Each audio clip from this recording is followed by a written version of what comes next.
Terima kasih teman-teman. Untuk kegiatan kita kali ini kita akan melaksanakan bersama, belajar bersama ya kan, komunitas belajar kita nih. Ini ada salah satu rekan kita yang akan mendiseminasikan tentang budaya positif. Jadi kita akan senantiasa belajar bersama. Jika nanti ada hal yang perlu dikomunikasikan lebih lanjut, maka akan kita diskusikan lagi dan lagi. Kita selalu komunikasi nih teman-teman, biar tidak ada dusta di antara kita. Nah, untuk Bu Ika, karena ini merupakan tugasnya sebagaimana calon guru penggerak berdasarkan didikan dari guru penggerak, berdasarkan didikan dari kakak kelas, ya, pendampingan dari kakak kelas, maka sekarang kita sambut bersama. Kita persilakan Bu Ika untuk mendiseminasikan tentang budaya tersebut. Silakan Bu Ika.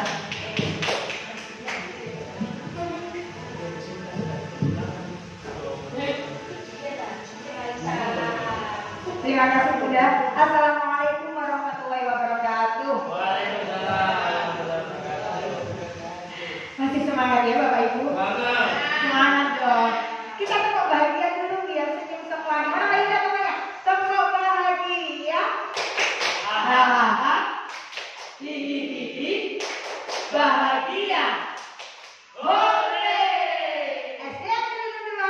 Jaya, jaya, jaya. Luar biasa. Terima kasih, semangatnya luar biasa. Bapak Ibu, saya mohon waktunya sebentar ya. Ini untuk hari ini, siang yang sangat cerah sekali, saya ingin berbagi praktik baik. Nah, berbagi praktik baik tentang budaya positif. Saya tidak menggurui Bapak Ibu, semuanya pinter-pinter, saya yang harus nama guru dan jenengan sedangkan. Nah, saya ingin berbagi tentang budaya positif. Sebelumnya saya mau tanya dulu Bapak Ibu, ketika panjenengan mendengar kata budaya positif itu, apa yang ada di benak atau pikiran jenengan? Budaya positif berarti langsung terbersit apa? Coba, monggo, iku mic-nya bisa dipergunakan. Bu Endang, monggo.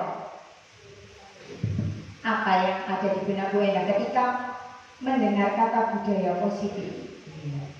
Kalau menurut saya, namanya budaya positif itu kebiasaan-kebiasaan yang dilakukan dengan baik sekali.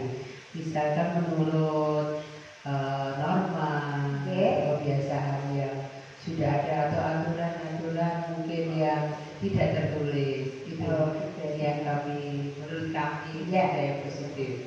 Sesuatu yang baik lah ini. Barangkali, terima kasih Bu Endang. Barangkali ada yang lain, Pak Samsi.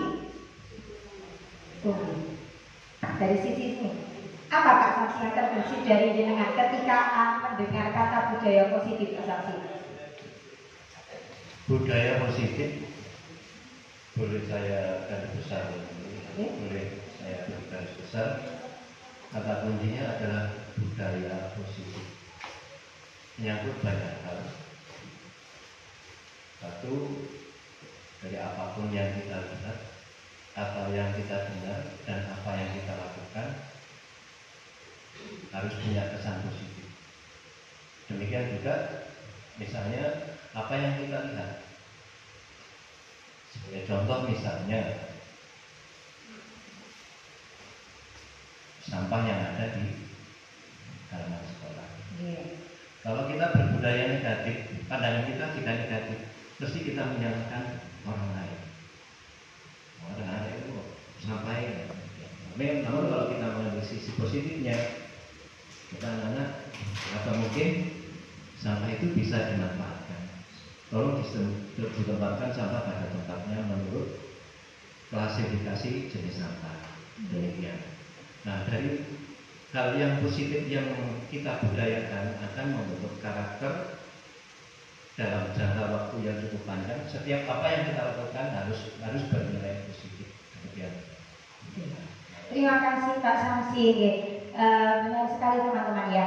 Budaya positif itu sangat penting sekali untuk kita terapkan di lingkungan sekolah kita, khususnya untuk anak didik kita juga. Karena dengan kita membiasakan adanya budaya positif yang ada di lingkungan sekolah kita, ini akan membentuk karakter anak didik kita menjadi lebih bagus lagi. Untuk berikutnya pada siang hari ini saya ingin berbagi tentang budaya positif, dan berikut adalah konsep inti dari budaya positif. Ini yang akan saya sampaikan nanti. Yang pertama ada perubahan paradigma belajar, ada disiplin positif, nilai-nilai kebajikan, kebutuhan dasar manusia. Berikutnya ada motivasi perilaku manusia, ada posisi kontrol guru. Ini mungkin bisa nyambung ya dengan kasus kita tadi tentang Mbak Vero. Juga tentang keyakinan kelas dan segitiga restitusi. Nah, untuk yang pertama yaitu tentang perubahan paradigma belajar, pembelajaran dengan paradigma baru. Sebelumnya saya mau tanya lagi, selama ini atau akhir-akhir inilah, sebulanan inilah, bagaimana pembelajaran yang dilakukan oleh Bapak Ibu? Mungkin kita pernah mendengar ya bahwa pembelajaran ada yang berpusat pada guru, ada yang berpusat pada murid. Nah, barangkali bisa disampaikan bagaimana pembelajaran kita selama ini. Monggo Pak Wir dulu. Kalau Pak Wir ini jelaskan pada murid kayaknya, praktek terus guru olahraga. Monggo Pak Wir, bagaimana pembelajaran PJOK selama ini? Berpusat pada guru ataukah berpusat pada murid Pak Wir? Untuk pembelajaran PJOK selama ini yang saya lakukan adalah tidak hanya berpusat pada saya saja dari guru, tapi juga kepada anak, dan bahkan untuk pembelajarannya itu saya kolaborasikan dengan anak-anak. Misalnya saat pemanasan itu untuk yang kelas besar, kelas 4 dan 6, kadang-kadang salah satu anak saya berikan tugas untuk memimpin di depan, dan saya pandu dari belakang, sehingga memunculkan keberanian anak untuk tampil di depan. Belajar saya lakukan di kelas 4 5 6. Untuk kelas 1 2 3 belum bisa karena masih terlalu kecil dan mungkin gerakannya juga belum sempurna. Tapi kalau 4 5 sudah terbiasa dengan gerakan itu sehingga sudah bisa dilakukan. Kemudian juga saat pembelajaran atau pembelajaran yang sekiranya anak-anak bisa, itu saya hanya berikan gambaran saja, dan justru yang suruh berikan contoh anak-anak, seperti kayak roda depan ataupun roda, itu kan juga agak sulit. Kalau saya sudah terlalu tua melakukan itu, sehingga saya ngambil dari salah satu untuk hanya saya berikan gambaran mulai dari pelaksanaan awal sampai akhir. Saya beri gambaran, kemudian anak-anak melakukan. Itu nanti yang salah juga saya betulkan. Terima kasih. Terima kasih Pak Wir, alhamdulillah ya. Berarti pembelajaran kita sudah mulai pembelajaran yang berpusat pada murid. Memang harus seperti itu Bapak Ibu. Kalau pembelajaran yang berpusat pada murid, kita akan tahu kebutuhan anak-anak kita. Jika berpusatnya pada guru, kita nggak akan tahu anak kita ini sebenarnya butuh apa, ya. Karena kita melakukan proses pembelajaran itu disesuaikan dengan kebutuhan anak didik kita dengan cara praktik prinsip pembelajaran berdiferensiasi. Dengan prinsip pembelajaran berdiferensiasi, kita akan tahu bahwa anak kita ini model gaya belajarnya seperti apa. Coba gaya belajar siswa itu ada apa saja Bapak Ibu? Gaya belajar apa?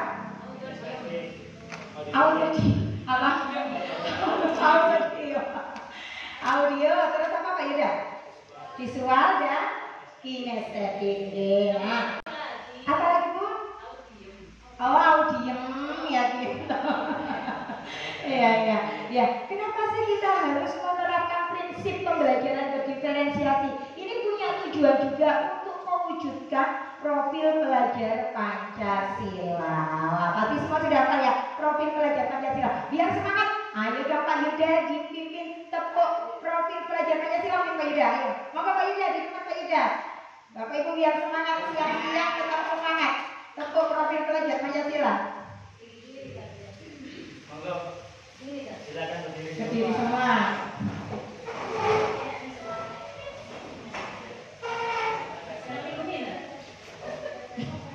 Oke, kita senam profil pelajar Pancasila ya. Oke. Sudah hafal kan? Kita coba dulu ya. Tepuk profil pelajar. Tepuk kelima. Beriman, bertakwa kepada Tuhan Yang Maha Esa, berakhlak mulia, berkebinekaan global. Kemudian, satu kali ya Bu ya? Jadi yang dimensi satu. Oh gitu. Ya, kita buat tepuknya. Tepuk kelima.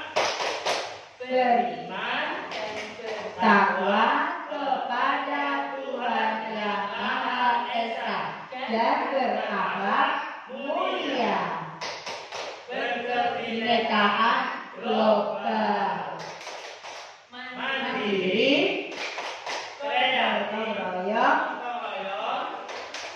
kreatif, dan kritis.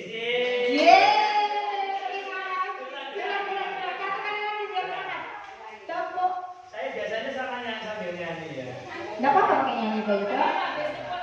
Iya, ayo. Apa dulu? Oke, 1, 2, 3. Tepuk kelima. Beriman dan bertakwa kepada Tuhan Yang Maha Esa dan berakhlak mulia, berkebinekaan global, gotong royong, mandiri, gotong royong, kreatif, bernalar kritis. Nggak jadi nyanyi? Nggak jadi. Jadi ya, apa-apa. Terima kasih Pak Yuda. Oke, ini tadi ya. Jadi biar terwujud profil pelajar Pancasila. Untuk berikutnya tentang disiplin positif dan nilai-nilai kebajikan universal. Bapak Ibu, kadang ini ada miskonsepsi tentang teori kontrol. Nah, mungkin terkadang kita berpikir bahwa guru itu bisa mengontrol murid. Guru itu bisa mengontrol murid. Misalkan ada anak didik kita yang melakukan kesalahan, terus kita menyuruh anak tersebut untuk melakukan sesuatu, melakukan kebaikan. Memang mungkin pada saat itu dia manut, tapi nggak jaminan dia akan terus manut. Ya, karena dia melakukan itu bukan dari motivasi intrinsik, bukan dari dirinya sendiri. Karena dia itu tadi kan dikontrol oleh gurunya, disuruh karena disuruh. Nah, terkadang kita juga sering mengalami ya, menemukan di suatu kelas si anak ini muanget sama gurunya. Ketika naik kelas, anaknya oleng lagi, ya. Gitu kan? Berarti kan waktu selama dia di kelas sebelumnya sama guru yang sebelumnya mungkin dia muanget karena dia mungkin ada rasa takut sama gurunya, bukan dari motivasi intrinsik, bukan dari dalam dirinya. Nah, ini yang akan kita bangun bagaimana anak-anak didik kita itu muncul motivasi intrinsik. Ya, jadi disiplin itu tanpa harus disuruh, tanpa harus diperintah, tapi mereka tumbuh kesadaran dari dirinya sendiri ya. Jadi itu hanya ilusi bahwa guru itu bisa mengontrol murid. Nah, ilusi yang berikutnya, miskonsepsi berikutnya, bahwa kritik dan membuat orang merasa bersalah dapat menguatkan karakter. Nah, ini saya pernah juga mengalaminya sendiri. Mungkin seperti ini ya, Bu Endang kayak kemarin kan batuk, anak-anak ruangi, membuat anak merasa bersalah. Saya misalkan masuk di kelas Bu Endang, anak-anak tolong jangan rame, kasihan lihat itu Bu Endang suaranya sudah habis. Kalian itu kok nggak kasihan sih sama Bu Endang? Nah, itu membuat anak merasa bersalah. waduh aku ternyata gawe Bu Endang sakit. Bisa dia diem, mungkin bisa. Tapi ketika Bu Endang sudah sembuh, jaminan nggak anaknya itu bisa diem terus? Nggak jaminan ya, belum jaminan. Nah, berikutnya, ilusi bahwa semua penguatan positif efektif dan bermanfaat. Penguatan positif ini semacam bujukan, rayuan, bujukan. Itu juga belum tentu bisa membuat anak itu bisa manutlah sesuai dengan harapan kita, karena tidak dari dirinya sendiri. Yang terakhir, ilusi bahwa orang dewasa memiliki hak untuk memaksa. Memang kita itu orang dewasa ya, tapi kita nggak bisa memaksakan anak-anak didik kita. Kalau dipaksa, ya semakin memberontak ya. Nah, begitu tentang miskonsepsi. Berdasarkan teori kontrol tadi, kita seharusnya ada perubahan paradigma dari stimulus respon ke teori kontrol. Nah, Bapak Ibu, ini adalah perbedaan dari stimulus respon dan teori kontrol. Pada stimulus respon, kita mencoba mengubah orang agar berpandangan sama dengan kita. Tapi dalam teori kontrol, kita berusaha memahami pandangan lain tentang dunia, memahami orang lain. Tidak usah memaksa ya. Ke berikutnya, perilaku buruk dilihat sebagai kesalahan. Tapi dalam teori kontrol, semua perilaku memiliki tujuan. Pasti seperti sekta, mungkin pemukul-pukul itu pasti dia punya alasan. Kenapa dia tadi pukul temannya? Kalau tadi itu kenapa panahnya rame ya Pak waktu literasi rohani itu? Sekta mau jenengan rame nopo larene. Oh, menantang. Nah, itu pasti punya alasan kita. Kenapa dia seperti itu punya tujuan. Nah, itu yang perlu kita gali, ada apa? Nah, nanti ada hubungannya. Dia berarti ada kebutuhan yang harus dipenuhi. Kebutuhan apa? Nah, untuk berikutnya, stimulus respon berikutnya, orang lain bisa mengontrol saya. Dalam teori kontrol, hanya Anda yang bisa mengontrol diri Anda. Ya, kita yang bisa mengontrol diri kita sendiri. Ibaratnya gini, jenengan menggenggam sebuah benda yang sangat berharga untuk kehidupan jenengan. Digenggam erat, erat sekali. Nah, gimana sih jenengan ketika orang di sekitar Anda itu membujuk, menggelitik, merayu untuk Anda membuka kepalang tangan tersebut? Gimana? Gimana Bu? Kalau lebih menguntungkan nggak apa-apa. Coba kalau Bu Endang, Bu Yuni deh, Bu Yuni. Gimana Bu Yuni? Kalau jenengan pas menggenggam sesuatu yang sangat berharga, terus ada yang merayu untuk melepaskan hal yang berharga tadi, bagaimana jenengan? Oh, tambah digenggam erat. Nah, karena memang yang mengontrol diri jenengan sendiri ya. Bu Yuni yang bisa mengontrol apakah saya harus membuka, saya lepaskan kalau ini menguntungkan. Mungkin seperti itu ya Bu Yuni ya.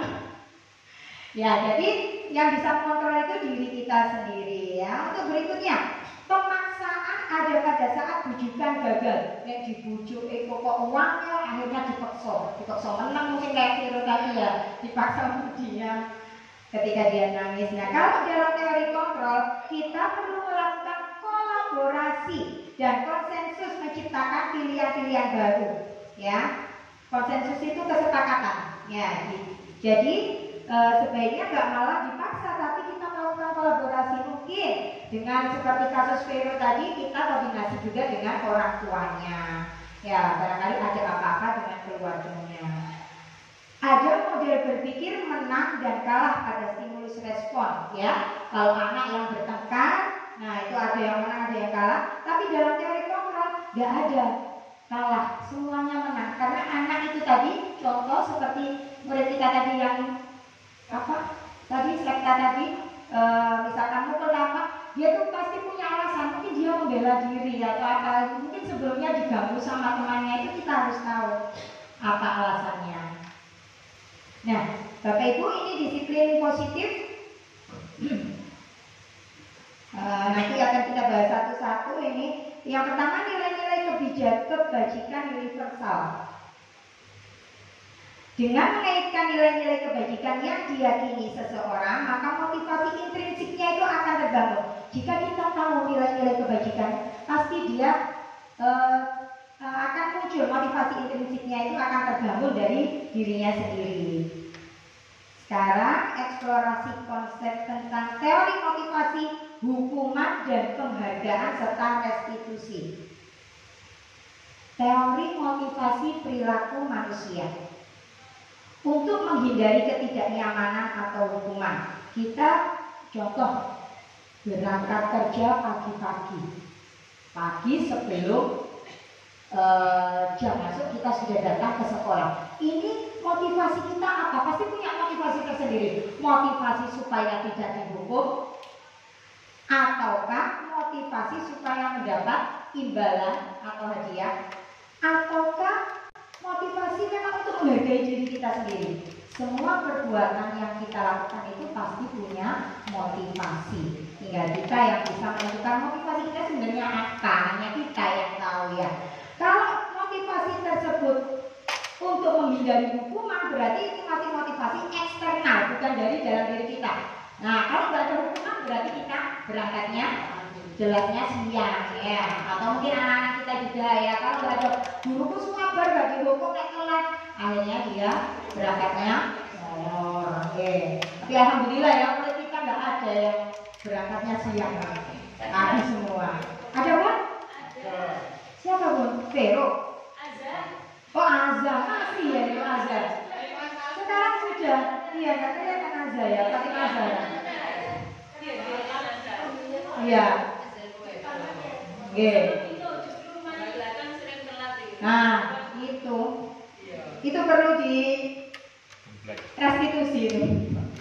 Nah, ada juga yang motivasi eksternal yang lain yaitu mendapatkan imbalan atau hadiah ya. Yang paling bagus yang motivasi internal ya jelas untuk menghargai diri sendiri ya. Saya berangkat nggak telat itu ya untuk menghargai diri kita sendiri sebagai contoh kepada siswa-siswi kita. Nah, teman-teman, coba kita tebak ke belakang dulu. Ini termasuk hukuman ataukah konsekuensi? Nah, ada hukuman, ada juga konsekuensi. Mencatat 100 kali di dalam buku kalimat, saya tidak akan terlambat lagi karena terlambat ke sekolah. Ini termasuk apa? Hukuman. Oke, kita sambung dulu. Yang kedua, lari mengelilingi lapangan basket. Pernah ya Pak Wid?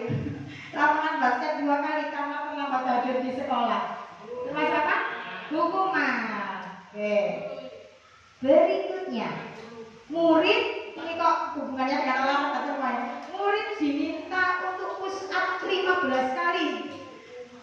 Nek wapi ya, nangis ini. Push up 15 kali karena tidak menggunakan masker ke sekolah. Apa teman-teman? Hukuman. Oke. Berikutnya, menggantikan kertas. Apa Bun? Pada kami alhamdulillah berolahraga kita tidak seperti itu deh kan. Yang berikutnya menggantikan kertas tugas teman yang dicoret-coret setelah coret tugas teman. Konsekuensi diganti gitu ya kertasnya karena sudah dicoret. Berikutnya membersihkan tumpahan air di meja tulis karena tersenggol saat belajar. Apa teman-teman? Konsekuensi. Beneran. Nah, berikutnya murid disuruh untuk mengenakan sepatu seharian di sekolah karena tidak mengenakan sepatu hitam. Murid disuruh untuk mengenakan sepatu seharian. Oh, karena tidak mengenakan sepatu hitam apa? Hukuman. Tidak mengenakan sepatu itu maksudnya. Berikutnya lari mengelilingi lapangan basket 2 kali karena terlambat 10 menit. Apa teman-teman? Hukuman. Kita cek betulkah jawaban kita tadi. Nih kuncinya. Betul ya? Iya, teman-teman buat kita semua. Ada yang salah? Apa? Oh, ternyata itu konsekuensi untuk pelajaran PJOK. Gak tuntas bacanya yang konsekuensi. Gak ada remedi. Tapi teman-teman buat teman-teman itu. Oke, next.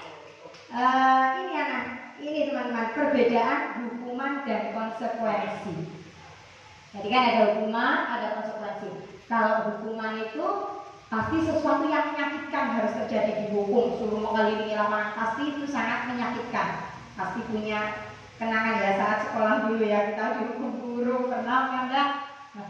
Konsekuensi itu berarti sesuatu yang harus terjadi ya. Konsekuensinya apa kalau terlambat? Itu biasanya ada kesepakatan ya. Berikutnya, hukuman itu juga bisa membuat anak sakit fisik maupun hati untuk jangka waktu yang lama. Kejentok, jungkal kelingan waktu dihukum, gitu, waktu dijewer, apa mungkin ya, disuruh lari. Saya juga pernah disuruh push up, tidak sampai membekas.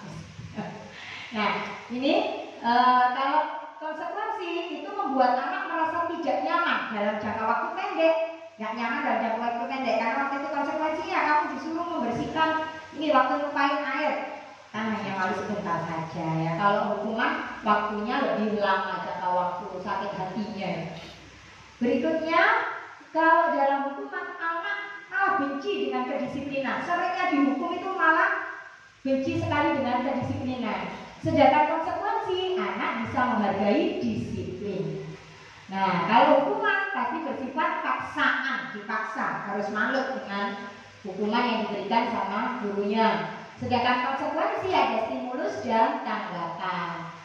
Berikutnya, hukuman juga mendorong anak menyakiti diri sendiri. Apa kemarin itu istilahnya apa?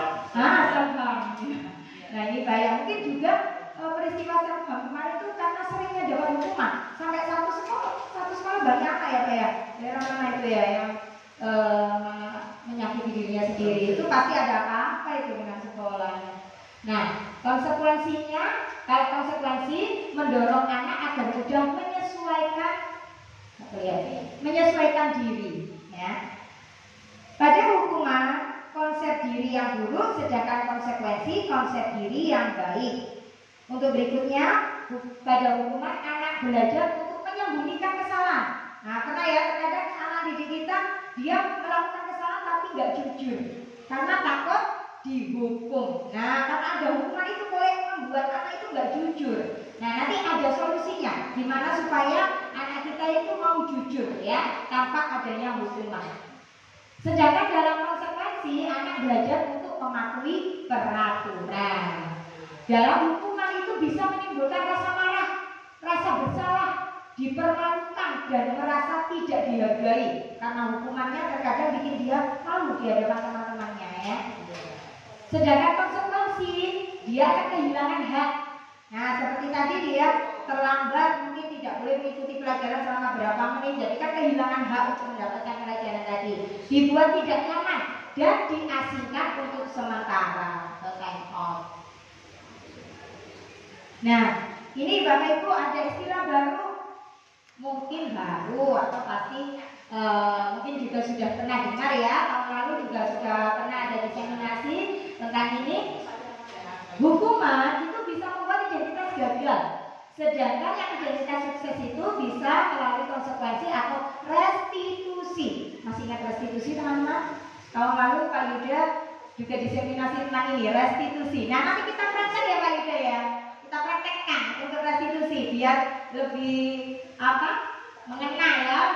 Ketika ada permasalahan dengan murid kita bisa menggunakan segitiga restitusi. Nah, teman-teman ini ya, kalau visi hukuman dan konsekuensi sudah kita bahas, untuk restitusi, dalam restitusi itu berupa pilihan. Terus juga menguatkan untuk murid atau anak dalam jangka waktu yang panjang. Sedangkan berikutnya ini ada korbannya mendapatkan ganti. Kalau dalam hukuman korban mendapatkan keadilan, kalau konsekuensi korbannya biasanya diabaikan, ya. Tapi dalam restitusi korbannya mendapatkan ganti. Nah, ini adalah beberapa perbedaan dari hukuman, konsekuensi, dan restitusi. Apa sih restitusi ini ya? Restitusi Bapak Ibu, restitusi itu proses menciptakan kondisi bagi murid untuk memperbaiki kesalahan mereka sehingga mereka bisa kembali pada kelompok mereka dengan karakter yang lebih kuat, ya. Jadi ini cara untuk mengatasi masalah. Nanti saya untuk sesi terakhir saya memberikan satu kasus. Nanti saya praktekkan dengan Pak Yuda ya, bagaimana penerapan segitiga restitusi, ya. Ciri-cirinya restitusi itu apa? Nih Bapak Ibu. Kenapa Bu? Ingat prostitusi.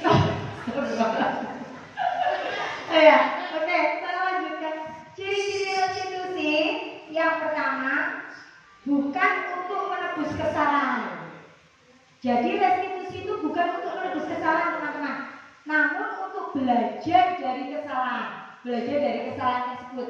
Yang kedua, memperbaiki hubungan dengan teman-temannya. Yang ketiga, ada tawaran bukan sebuah paksaan, ya. Restitusi juga menuntut untuk melihat ke dalam diri. Berikutnya, restitusi mencari kebutuhan dasar yang mendasari tindakan. Seperti murid kita, masuk sekta lagi ya, mungkin wafi. Apa ya wafi ya? Wafi yang baik-baik saja. Kan ini ya, kalau kayak serta itu anaknya ini kok temperamental ya, misalkan kita mengatakan dia temperamental, pasti ada kebutuhan yang belum terpenuhi. Kenapa di kelas ini kok serta kok ketika pembelajaran dia asik sendiri dengan kegiatannya, akan gambar, akan bikin mainan apa?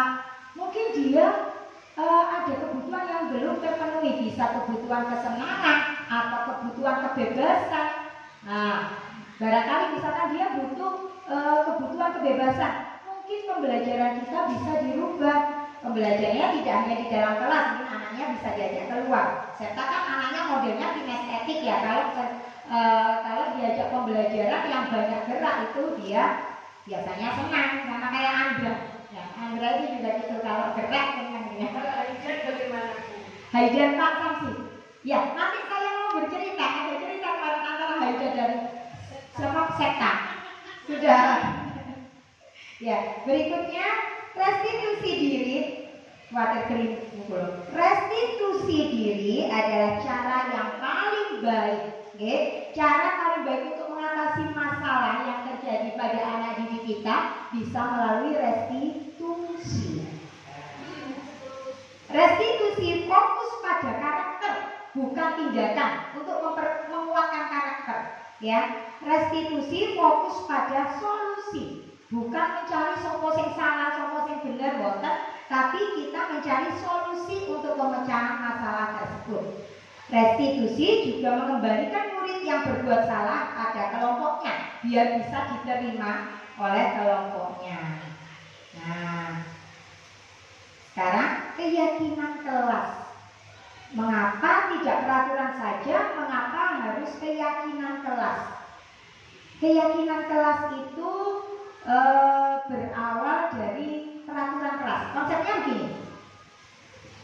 Anak-anak kita ajak untuk menuliskan peraturan-peraturan yang ada di kelas kita. Semuanya nulis. Nah, dari tulisan anak-anak tadi tentang peraturan kelas, kan ada kalimat-kalimat yang tidak boleh terlambat masuk kelas. Nah, kata-kata negatif tadi, tidak tadi, jangan atau dilarang. Nah, setelah itu kita rubah ke kalimat positif. Harus kata nih, kalimat positif. Nah, kita cari nilai-nilai kebajikan yang ada pada kalimat positif tersebut, lalu kita jadikan keyakinan kelas. Nanti kita akan praktekkan ke kelas kita masing-masing. Sebenarnya keyakinan kelas ini bisa kita lakukan di awal ajaran baru, tapi tidak ada salahnya daripada tidak sama sekali. Mending kita lakukan mulai besok atau Senin lah ya, kita siapkan. Ini kalau kelas 1 barangkali ada masukan, kalau kelas besar kan bisa nulis. Mungkin Pak Yuda bisa kasih masukan. Enaknya kalau kelas 1 itu konsep keyakinan kelasnya seperti apa ya? Apa tanya jawab gitu ya sama gurunya? Monggo Pak Yuda. Ya, terima kasih. Untuk pengalaman yang saya terima Memang kalau kelas besar, kelas 4, 5, 6 itu mereka bisa mengutarakan apa yang mereka inginkan di dalam kelas. Mereka menginginkan suasana yang bagaimana bisa dituliskan. Mungkin dengan kalimat-kalimat mereka sendiri, kemudian bersama-sama dengan guru dan siswa itu mengubah menjadi kalimat positif. Tetapi kalau kelas yang kecil bisa menggunakan metode diberikan gambar. Jadi diberikan slide di layar begitu, gambar ya. Hanya gambar saja, tidak ada tulisan sama sekali. Oh, berupa gambar. Misalkan gambar yang ruangan kelas apa itu kotor sama bersih. Disuruh milih. Anak-anak kalau misalkan ada 2 gambar ini, dan memilih yang bagaimana atau memilih yang mana? Oh, yang ini. Ditanya satu persatu. Jadi setelah gambar dilakukan semacam percakapan dengan menggunakan kalimat-kalimat yang mudah dipahami. Apa yang bisa kamu lakukan jika kamu memilih itu atau ingin kelas kalian seperti itu? Jadi dari percakapan itu nantinya harus juga ada dokumentasinya. Kalau dokumentasi berupa tulisan memang susah. Dokumentasi yang paling bagus adalah di video. Jadi setiap anak nanti akan muncul voice-nya, akan muncul suara hatinya, dan itu yang akan dilakukan perlengkapan oleh gurunya.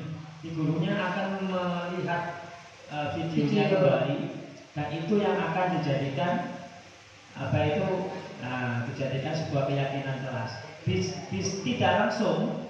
Tidak langsung seketika itu jadi keyakinan kelas. Dipelajari dulu, setelah dipelajari direkap, setelah direkap ditayangkan kembali di depan anak-anak sambil ditayangkan kemudian ditulis. Ditulisnya itu memang di sini peran dari guru itu lebih banyak daripada yang di kelas besar. Kalau kelas besar mungkin gurunya tinggal membantu mengubah kalimat positif. Ya, yang tadinya peraturan jadi kalimat positif. Itu mungkin yang pernah dulu ketika ada pengalaman seperti itu membuat keyakinan kelas itu dipraktekkan, dan salah satu teman saya juga itu mempraktekkan di kelas yang lebih kecil. Jadinya yang dilakukan seperti itu dan lebih efektif daripada panjenengan harus mengawali dari awal dengan sebuah percakapan terus anak-anak dituntun. Nah, satu bingung, yang kedua itu tambah rame. Kita ditunjukkan gambar gitu itu, kemudian apa tuh misalkan hiasan, jadi ruangan kelas itu kosong tanpa hiasan, yang satunya ada hiasannya. Kamu pilih yang mana? Ini, gitu. Terus itu katakan ada misalkan di depan kelas itu, di depan kelasnya itu ada sepatu yang tertata rapi, ya, punya yang sepatu berserakan itu bagaimana? Sebenarnya bisa kita lakukan, kita foto sendiri yang tas kaki, tas berserakan kita foto, itu bisa. Itu nanti juga bisa untuk PMM juga, kalau budaya positif, disiplin positif. Aksi nyata sekalian. Aksi nyata sekalian. Iya. Ya, itu. Oke, seperti itu. Mungkin ada yang lain itu yang atau barangkali kita praktek ya Pak, praktek untuk pembuatan keyakinan kelas, teman-teman menuliskan peraturan-peraturan di kelas, baru terus kita ubah ke kalimat positif ya. Nah, saya sudah melihat komposisinya. Nah, monggo disiapkan. Ya, panjenengan menuliskan keinginan apa yang ada di kelas dengan bahasa panjenengan semua, gitu. Sendiri. Contoh, kelas harus bersih, atau saya ini kelas bersih, gitu. Nah, monggo dituliskan. Ini kok jadi saya? Siswa tidak terlambat datang ke kelas, misalkan itu. Jadi, nanti ini kita buat apa yang panjenengan inginkan? banyak kelas yang dengan Pak. Bawa berapa ya Pak? Tapi betul berapa ya? Bisa.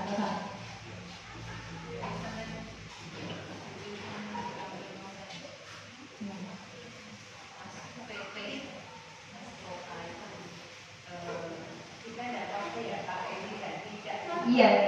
apa-apa, nanti kita rubah ke kalimat positif.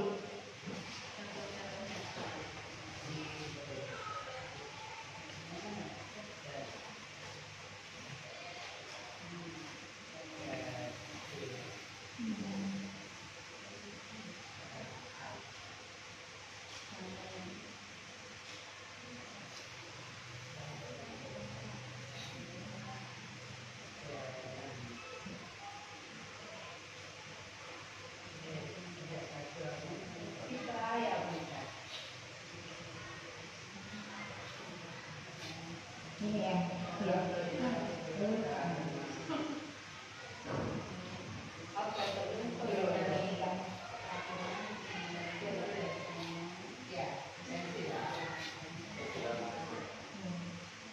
ditempelkan di. Oh iya. kalau sudah silakan ditempelkan di papan.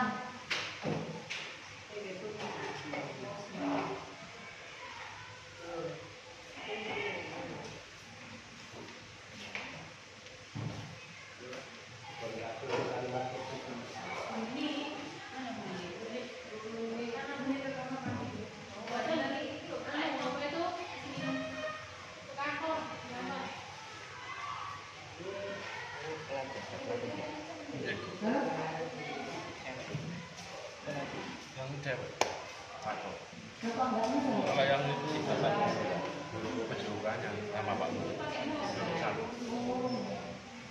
dari SD satu.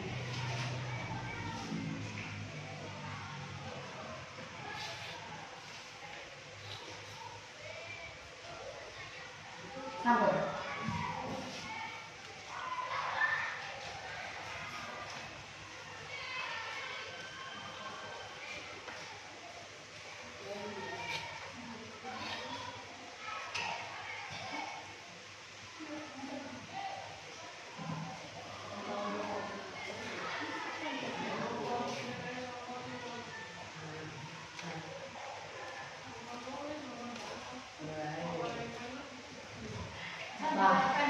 Sampun nggih. Nah, ini sudah semua ya. Saya ingin kelas yang bersih, tidak gaduh saat pelajaran. Siswa tidak ada yang terlambat dan tidak ada siswa yang sering tidak masuk kelas. Mendambakan ruang kelas 3 bersih dan rapi. Tertib saat berbaris ketika masuk ke kelas. Selalu mendengarkan guru ketika menjelaskan pelajaran. Saya ingin kelas yang bersih. Kalau dirubah ke kalimat positif, ini sudah menjaga kebersihan kelas. Berarti keyakinan kelasnya bisa kalimatnya seperti itu. Menjaga kebersihan kelas. Berikutnya, tidak gaduh saat pelajaran. Berarti apa? Menjaga apa? Biar tidak gaduh. Berarti menjaga tidak gaduh itu bentuk kita menghargai orang lain. Iya, betul ya. Biar temannya tidak terganggu ketika pembelajaran ya. Berarti tidak gaduh saat pelajaran bisa keyakinan kelasnya menghargai orang lain. Ya kan Bu Endang? Soalnya kan rame ini sesuai dengan yang kemarin saya praktekkan praktek restitusi saya kemarin. Gara-gara temannya gaduh, lunar itu muara sama kawan. Soalnya kan nggak menghargai temannya yang Sama juga dengan tipe belajar audio. Nah, berikutnya kan siswa tidak ada yang terlambat dan tidak ada siswa yang sering tidak masuk kelas. Berarti apa? Menghargai ini ya, menghargai ya disiplin juga ya, menghargai disiplin ya. Mendambakan ruang kelas 3 bersih dan rapi, sama ya, sama kayak ini tadi, menjaga kebersihan kelas ya. Berikutnya tertib saat berbaris ketika masuk ke kelas. Tertib, berarti apa? Keyakinan kelasnya. Apa berisa? Senyum-senyum. Apa keyakinan kelasnya? Tertib saat berbaris ketika masuk ke kelas. Disiplin juga ya. Berikutnya selalu mendengarkan guru ketika menjelaskan pelajaran. Sama kayak tidak gaduh tadi ya, berarti menghargai orang lain. Nah, itu contoh dari informasi keyakinan kelas. Jadi kayak Bu Yuni besok bisa diterapkan anak-anak diajak untuk dibagikan post-it atau nulis ya boleh untuk menulis aturan peraturan di kelas yang kemudian kita rubah ke bentuk kalimat positif. Ini contohnya lah. Halo? Tadi mana? Sudah. Oh, ini loh.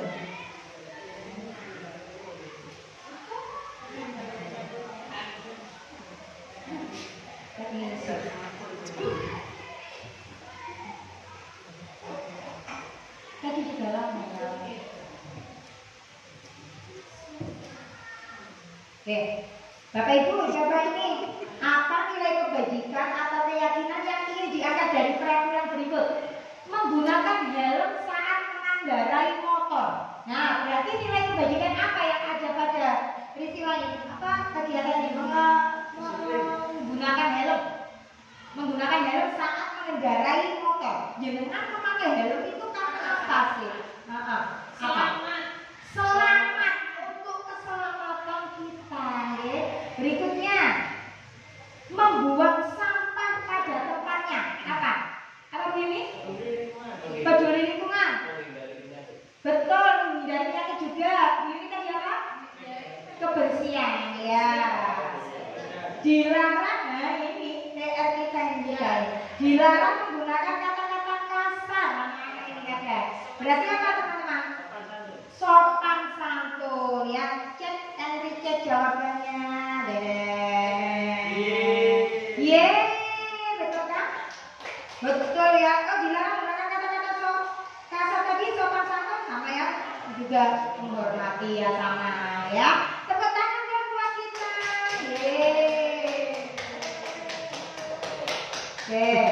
Nah, ini. Oh ini.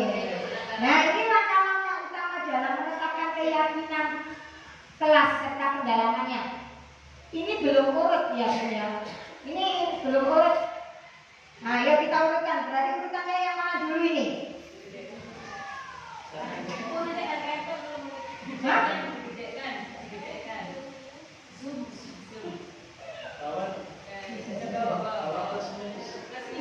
Mos-mosnya ini.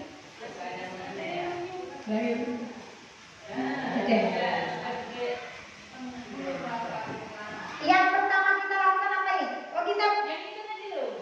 Apa dulu itu? Berarti berdiskusi coba. Dibaca dulu teman-teman. Menyarikan peraturan berdiskusi dengan peraturan yang ya. Pertama kan kita menuliskan peraturan. Berarti yang mana dulu? Ini kita buat nomor aja biar kamu 1, 2, 3, 4, 5, 6. Nomor berapa dulu ini? 1, 2, 3, 4, 5, 6. Nomor yang mana dulu? Nomor 4. Nomor 4 dulu, berdiskusi memunculkan peraturan-peraturan yang perlu ditaati warga kelas. Ya. Oke, kita lakukan dulu 4, terus berapa? 4 dulu ya. Ternyata 4, betul kan dijawabnya. Selanjutnya berdiskusi, setelah berdiskusi memunculkan peraturan yang perlu ditaati warga kelas. Apa? Berdiskusi ini nomor mengubah peraturan menjadi kalimat positif. Kita tulis dulu 2 ya. 4, 2, berikutnya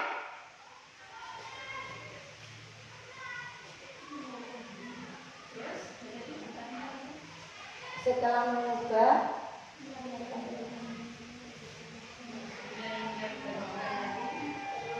nomor 6. Nomor 6. Yang mana? Nomor 6. Nah, terus kita cek nanti yang betul yang mana. 4, 2, 6.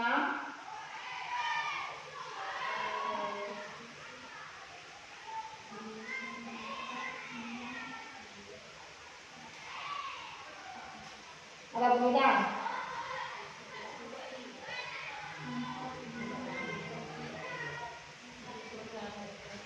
Kita 2, 6, tinggal nomor 1, 3 dan 5.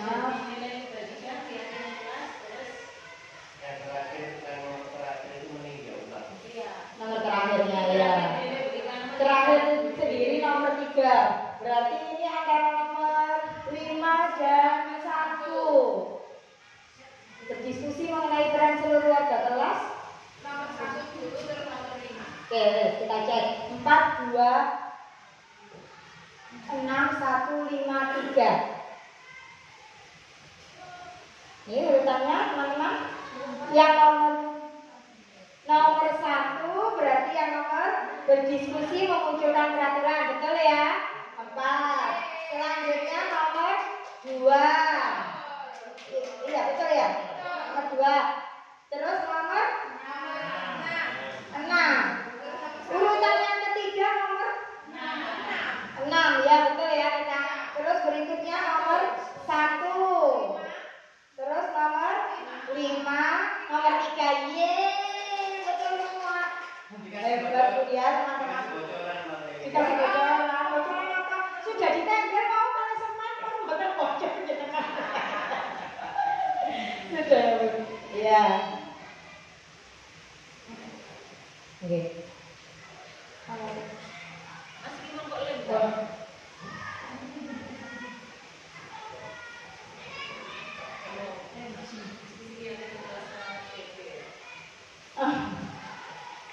Mesti nggak langsung nyala ya.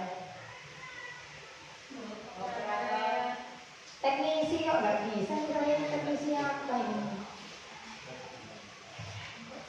Mas, oh ini Mas sudah mau kok kabel lah ditaruh sih. Oh aja.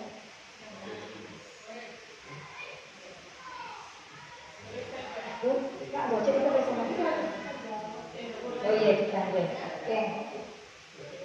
Coba teman-teman, yang mana yang merupakan keyakinan kelas antara gambar yang pertama dan gambar yang kedua? Udi, yang termasuk keyakinan kelas. Gambar yang pertama, yang kanan, apa yang kiri? Udi, yang termasuk keyakinan kelas. Gambar pertama atau gambar yang kedua? Gambar yang kedua. Kenapa Pak Samsi? Kalau gambar yang kedua yang termasuk keyakinan kelas? Terlihat dari mana? Bentuknya meyakinkan kita yang sifatnya kebersamaan. Oh gitu ya. Ya betul ya. Memang yang ke gambar yang kedua ini yang menunjukkan keyakinan kelas, saling menyayangi, semangat belajar, peduli dengan teman-teman. Oke. Oh ini sama kayak contohnya tadi saya kebablasan. Konangan, tapi cepet kok, dari kebaca tadi gimana? Ayo coba teman-teman, selalu kembalikan buku ke tempatnya. Keyakinan kelas apa nih? Ingat nggak tadi? Tanggung jawab. Yang kedua, dilarang mengganggu orang lain. Ada tadi loh. Dilarang apa itu berarti teman-teman? Keyakinan kelasnya. Dilarang ganggu orang lain berarti apa? Sama kayak tadi yang tidak gaduh di kelas. Apa? Apa tadi? Menghargai. Yang ini baru ini. Hadir di sekolah 15 menit sebelum pembelajaran dimulai. Disiplin waktu. Dilarang melakukan kekerasan. Berarti apa teman-teman? Nilai kebajikan yang ada. Keyakinan kelasnya apa? Dilarang melakukan kekerasan. Saling menghormati, bisa ya, oke. Dilarang menggunakan narkoba. Apa ini? Keyakinan kelasnya apa? Apa Pak Yuda dilarang menggunakan narkoba?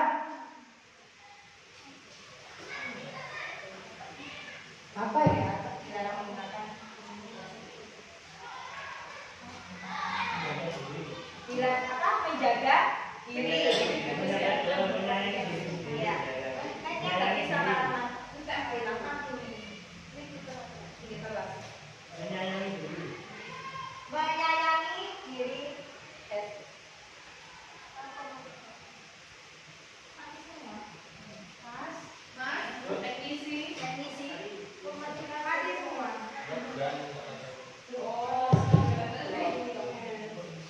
Ya, meyakini apa tadi Pak Yuda? Kita ulang, dilarang menggunakan narkoba tadi? Menyayangi diri, ya, menghargai dirinya sendiri, yang menyayangi dirinya dengan tidak menggunakan narkoba. Bergantian atau menunggu giliran. Kedisiplinan, oke. Menggunakan masker. Buat apa ini? Kesehatan. Jangan berlari di kelas atau koridor. Jangan berlari, lari biar nggak jatuh, mungkin apa, keselamatan. Oke, kita lihat jawabannya. Tanggung jawab, menghormati orang lain atau menghargai, sama ya. Menghormati orang lain, berkomitmen. Tadi kita apa? Disiplin ya Bu Yuni ya. Keselamatan, menghormati orang lain. Kesehatan, menghormati orang lain. Bersabar ya, menunggu giliran ya, betul. Bersabar ya, sabar. Kesehatan dan keselamatan, betul Bu Yuni, keselamatan juga. Jangan berlari, keselamatan dan keamanan. Oke, kebutuhan dasar manusia tadi yang sempat saya sampaikan bahwa anak-anak kita itu mungkin ada kebutuhan yang belum terpenuhi. Ada 5 kebutuhan dasar manusia. Yang pertama, kebutuhan bertahan hidup. Yang kedua, kebutuhan kasih sayang dan rasa diterima. Mungkin dia butuh kasih sayang, butuh kasih sayang. Yang ketiga, penguasaan. Yang keempat, kebutuhan kebebasan. Mungkin dia butuh suatu kebebasan ya, makanya di kelas itu acuh tak acuh, pokoknya mboten ngereken, ada kan murid yang seperti itu. Dan juga ada kebutuhan dasar kesenangan.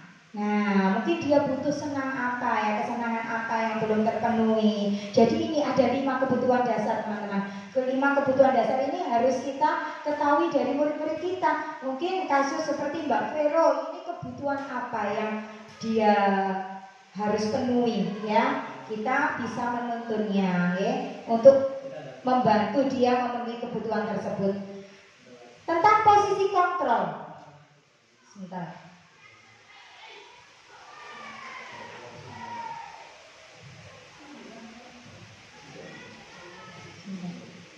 Lo nggak dengar suaranya ya Mas Rahmat? Lupa.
Ini tadi maunya saya tentang film.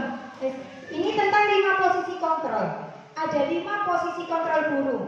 Yang pertama sebagai pembuat merasa bersalah. Ada juga sebagai pemantau, juga bisa sebagai teman, juga bisa sebagai penghukum, dan yang paling bagus ini kita sebagai manajer. Nah, coba dari kalimat-kalimat ini teman-teman. Ini berarti posisi kontrolnya sebagai apa? Saya kecewa sekali dengan kamu. Kata-kata ini berarti gurunya posisi kontrolnya sebagai apa ini? Saya kecewa sekali dengan kamu. Pembuat apa? Pembuat rasa bersalah. Ya, jadi anak merasa bersalah karena dia sudah mengecewakan orang yang disayang. Berikutnya, kamu tidak pernah benar melakukannya. Nah, ini kira-kira apa ini? Posisi kontrol, 5 posisi kontrol tadi. Kamu tidak pernah benar melakukannya. Berarti apa teman-teman? Sebagai apa ini? Penghukum, pemantau, pembuat merasa bersalah, sebagai teman, ataukah sebagai manajer? Kamu tidak pernah benar melakukannya. Penghukum, dianggap salah terus garapan nggih. Ayolah lakukan demi ibu. Ayolah anak, sak ngopo karo ibu. Nah, ini berarti apa? Posisi kontrol apa ini? Lakukan demi ibu. Sebagai teman, oke ya. Karena mereka dekat. Lakukan lakukan demi ibu. Berikutnya, apakah kamu mau mendapatkan stiker bintang hari ini? Sebagai apa itu? Diiming-iming. Ayo, sebagai apa? Apakah kamu mau mendapatkan stiker bintang hari ini? Posisi kontrol apa ini kita? Sebagai teman, sebagai pembuat rasa bersalah jelas bukan ya. Sebagai penghukum juga jelas bukan. Berarti apa ini kira-kira? Apa? Manajer. Oke, kita lihat nanti. Berikutnya, bagaimana kamu bisa menyelesaikan masalah ini? Nah, berarti apa ini? Sebagai apa? Bagaimana kita bisa menyelesaikan masalah ini? Sebagai apa? Apa Pak? Pemantau? Pemantau mungkin? Proses. Berarti pemantau. Proses ya, pemantau. Oke. Kamu selalu yang paling terakhir. Gak tahu orang di sini apa sayang? Apa? Merasa bersalah. Oke, deng. Nah, ini teman-teman kuncinya. Pembuat orang merasa bersalah, penghukum. Kamu tidak pernah benar ya. Sebagai teman, benar ya tadi. Sebagai pemantau, stiker ya, ngasih hadiah. Ya, sebagai manajer menyelesaikan masalah. Yang terakhir tadi sebagai penghukum. Gak pernah benar di sana di muridnya. Oke, yang terakhir ini kayaknya segitiga restitusi. Ada 3 tahap dalam segitiga restitusi. Yang pertama validasi kebutuhan. Yang kedua, tahap kedua menanyakan keyakinan. Kebalik. Yang pertama menstabilkan identitas dulu. Ini ya, kita stabilkan identitas dulu. Yang kedua validasi kebutuhan. Yang terakhir, tahap terakhir menanyakan keyakinan ya. Ini yang tadi saya mau cerita ini nggak usah dibahas, langsung praktek saja nanti dengan Pak Yuda.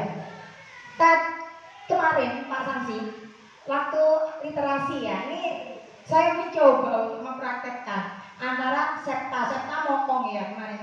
Mokong marah ya Mbak Rita ya, marah. Saya tanya, saya mencoba belajar mempraktekkan segitiga restitusi. Septa, kenapa kok marah? Aku dipukul siapa? Bukan dipukul apa? Didorong. Ya, aku didorong siapa? Didorong Haidar. Oh, terus aku jengkel. Dia bilang gitu, jengkel. Wah, enak-enak. Baris, kok didorong? Oh, kamu jengkel iyalah. Kalau di tahap restitusi kita jawabnya gini Pak, untuk menstabilkan identitas. Ya, saya tahu kamu jengkel. Kalau Bu Ika didorong temannya Bu Ika juga Bu Ika akan merasa jengkel. Sama kayak Septa. Ternyata ekspresi Septa ketika kita berbicara seperti itu, dia kan merasa kayak orang yang bela nih, ngerti nggih? Nah, Septa langsung dia gitu mati-mati. Iya. Terus apa yang dilakukan Septa? Setelah itu Septa ngapain? Diapakan terusan Haidar? Ya tak pukul, tak bales. Nah dari situ dia akhirnya jujur. Nah itu memang kita mancing biar dia mau jujur. Akhirnya dia tak pukul. Dia kan awalnya kita bela kan, jadi akhirnya terbuka dia tak pukul, tak bales Haidar. Oh kamu bales. Oh, terus sampai jatuh nggak Haidar? Enggak, untung ya nggak sampai jatuh, nggak sampai Septa berbuat yang lebih daripada ini. Septa bisa mengendalikan diri berarti ya. Terus kira-kira memang kan belum membuat keyakinan telas ya. Terus kira-kira Septa yang dilakukan Septa ini sesuai nggak dengan? Ya, harusnya saya bilang sesuai nggak dengan keyakinan, sesuai nggak perilaku Septa ini? Ada Bu Nuri sedang memberikan motivasi, Septa malah dorong-dorongan, pukul-pukulan. Sesuai apa enggak? Enggak sesuai. Harusnya gimana Septa? Kalau ada Bu Guru di depan sedang memberikan arahan, ya mendengarkan. Nah itu Septa ngerti, harus mendengarkan. Yang awalnya tadi sudah ini dia sudah wajahnya sudah ekspresinya berubah. Nah itu Septa sudah tahu. Berarti kalau ada Bu Guru sedang menerangkan, Septa harus gimana? Mendengarkan ya. Memang butuh proses. Tapi kok tadi Septa lagi? Ya itu harus ada prosesnya. Nggak mungkin sesuatu itu instan. Jadi Haidar Pak yang saya tanya kemarin. Haidar saya panggil. Haidar, kenapa saya tadi sama Septa? Tadi lo cuma guyon-guyon Bu, cuma gelitik-gelitik. Terus ya dorong-dorongan itu guyon. Aida gitu, oh guyon. Aida senang ya? Ya senang. Ya senang bisa main-main. Oh iya memang main-main itu enak. Dan Bu Ika ya senang bermain-main. Ya. Terus kalau bermain-main waktu ada Bu Guru menerangkan boleh apa enggak? Ya enggak boleh. Berarti harus gimana Dar? Ya mendengarkan Bu. Nah itu Aida tahu. Ya kok malah dorong-dorongan sama temannya. Ya udah balik lagi ya sudah enggak marah lagi. Nah seperti itu mungkin kalau kita contoh kecilnya ya. Tapi semua butuh proses Bapak Ibu ya. Tidak bisa serta-merta anak kita itu langsung ada perubahan. Ini ada contoh terakhir ya. Ada contoh kasus. Mungkin ini bisa kita praktekkan. Saya jadi murid, Pak Yuda jadi gurunya. Oke. Ibu Dani sedang menjelaskan pelajaran bahasa Inggris di papan tulis. Namun beliau memperhatikan bahwa Fajar malah tidur-tiduran dan tampak acuh tak acuh pada pelajarannya. Fajar, coba jawab pertanyaan nomor 3. Maju ke depan dan kerjakan di papan tulis. Fajar pun tampak malas-malasan maju ke depan. Dan sesampai di depan papan tulis pun Fajar hanya diam terpaku sambil memegang buku bahasa Inggrisnya dan memainkan spidol di tangannya. Ayo Fajar, makanya jangan tidur-tiduran. Lain kali perhatikan. Sudah sana, duduk kembali. Kira-kira siapa yang bisa Nana? Fajar pun kembali duduk di bangkunya. Hal seperti ini sudah sering kali terjadi pada Fajar. Seperti tidak memperhatikan, acuh tak acuh, dan nilai-nilainya pun tidak terlalu baik untuk pelajaran bahasa Inggris. Pada saat ditegur oleh Ibu Dani, Fajar hanya menjawab, tidak tahu Bu. Ibu Dani pun menjawab lirih, gimana kamu Fajar? Kamu tidak kasihan sama Ibu ya? Ibu sudah capek-capek mengajarkan kamu. Tidak kasihan sama Ibu. Dan Fajar pun diam membisu. Coba teman-teman, posisi kontrol apa yang diambil oleh Ibu Dani dalam pendekatannya kepada Fajar? Sebagai apa ini dari kata-katanya tadi? Sebagai teman, ya itu kata-kata yang gak kasihan kan sama Ibu. Nah, membaca sikap Fajar, kira-kira kebutuhan apa sih yang diperlukan oleh Fajar di kelas? Apa? Kasih sayang, bisa ya kasih sayang ya, mungkin biar diperhatikan. Nah, bagaimana menangani Fajar ini? Nah, ini Fajar bisa kita panggil di kantor. Coba Pak Yuda untuk yang terakhir sebagai penutup kita praktek, Pak Yuda sebagai guru, saya sebagai Fajar. Nah, cara menangani menggunakan tahapan restitusi. Assalamualaikum. Saya yang jadi murid. Wale ya, nggak apa-apa. Pak Yuda kan jadi guru. Tadi Ibu. Iya, ya udah. Oke. Assalamualaikum Bu. Waalaikumsalam. Ya Fajar, silakan masuk. Duduk sini nak, dekat Bu Ika. Ya, Fajar. Bu Ika ingin bertanya. Ya. Kenapa sih beberapa pertemuan ini Bu Ika perhatikan Fajar di kelas tidak memperhatikan Bu Ika waktu nerangkan, Bu Dani tidak memperhatikan Bu Dani saat Bu Dani menerangkan, mainan sendiri, sehingga ketika disuruh mengerjakan Fajar tidak bisa. Kenapa Fajar? Bosan Bu. Fajar bosan. Ya terus jadi Fajar bermain-main di kelas. Iya. Ya mainan sendiri, senang ya? Iya, pelajarannya bosan Bu. Ya. Kerjakan tugas terus. Oh, ngerjakan tugas terus. Ya. Ya. Akhirnya Fajarnya main-main sendiri tadi ya. Tak lihat Fajar main kertas disobek-sobekin gitu. Ya. Iya, ya tidur ya. Tidur-tiduran. Memang Bosan. enak. Ya. Memang membosankan itu tidak enak. Bu Ika kalau pada situasi yang membosankan, pasti Bu Ika juga akan melakukan sesuatu yang bikin Bu Ika senang. Boring soalnya. Wajar sih kalau Fajar seperti itu. Tidak apa-apa Bu.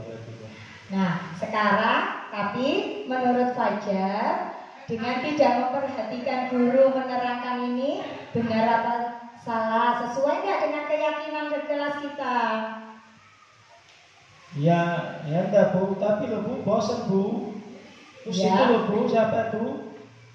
Joni itu loh Bu, nggak ada saya terus Bu. Oh gitu ya. Ya. Nanti untuk kedepannya Bu Dani akan membuat pembelajaran yang lebih menyenangkan ya, biar Fajar senang nggak bosan di kelas. Iya Bu, di luar gitu loh Bu. Oke, Jangan di dalam, Bu. ya betul, biar nggak menghafalkan pocket terus gitu ya Nak ya. Iya Bu. Oh ya, Nak pinter. Saya bisa tanya, apa sih keyakinan kelas yang nggak sesuai tadi dengan perbuatan Fajar?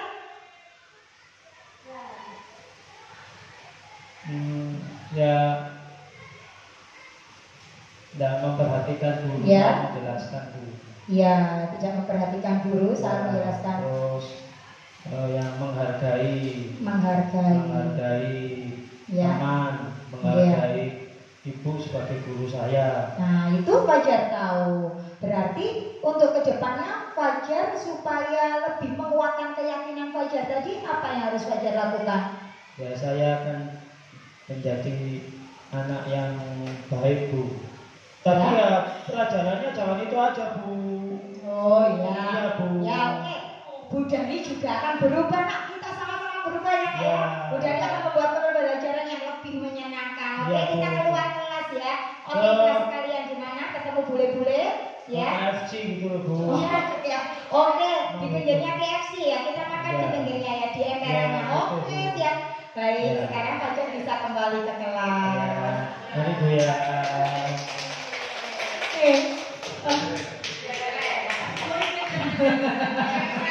Kita ke KFC ini muridnya. Oke, baik teman-teman, itu tadi beberapa yang perlu saya sampaikan tentang selama ini saya mengikuti pendidikan guru penggerak. Kemarin yang sudah saya terapkan di kelas yaitu pembuatan keyakinan kelas di awal pembelajaran. Memang kelas saya masih kelas yang eksklusif, jadinya menempelkan keyakinan kelasnya itu saya tempel di lemari gitu, fotonya saya tempel-tempel di lemari ya. Nah, untuk berikutnya nanti kelas baru pasti akan lebih bagus. Iya dong. Nah, loh, kok nggak kelihatan fotonya? Ya ini tadi ada fotonya, kamu bilang nggak kelihatan. Ya ini foto, ya kemarin saya sempat mempraktekkan segitiga restitusi. Demikian teman-teman apa yang bisa saya sampaikan. Semoga bisa bermanfaat untuk kita semua, untuk kebaikan kita, untuk mendidik anak-anak kita menjadi lebih baik dan nanti bisa diterapkan ya teman-teman ya, pembuatan keyakinan kelas G. Oke, terima kasih atas partisipasinya, perhatiannya juga. Sekian dari saya. Wassalamualaikum warahmatullahi wabarakatuh.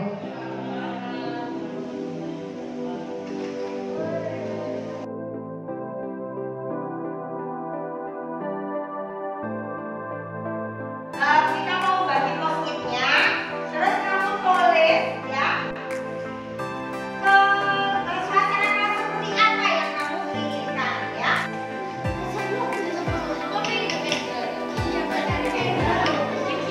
Siapkan alat kliniknya.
yang pertama apa ini? Saling menghormati. Saling menghormati. Siap? Siap ya dalam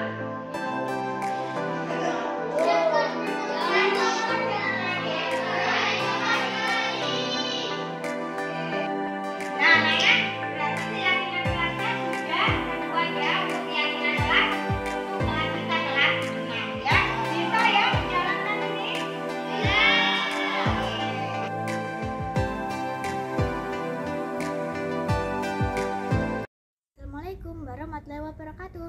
Perkenalkan, nama saya Syafara, murid dari Bu Ika kelas 6. Saya senang dengan adanya pembentukan keyakinan kelas karena bisa membentuk karakter positif untuk kami siswa SDN Kedung Tua. Terima kasih.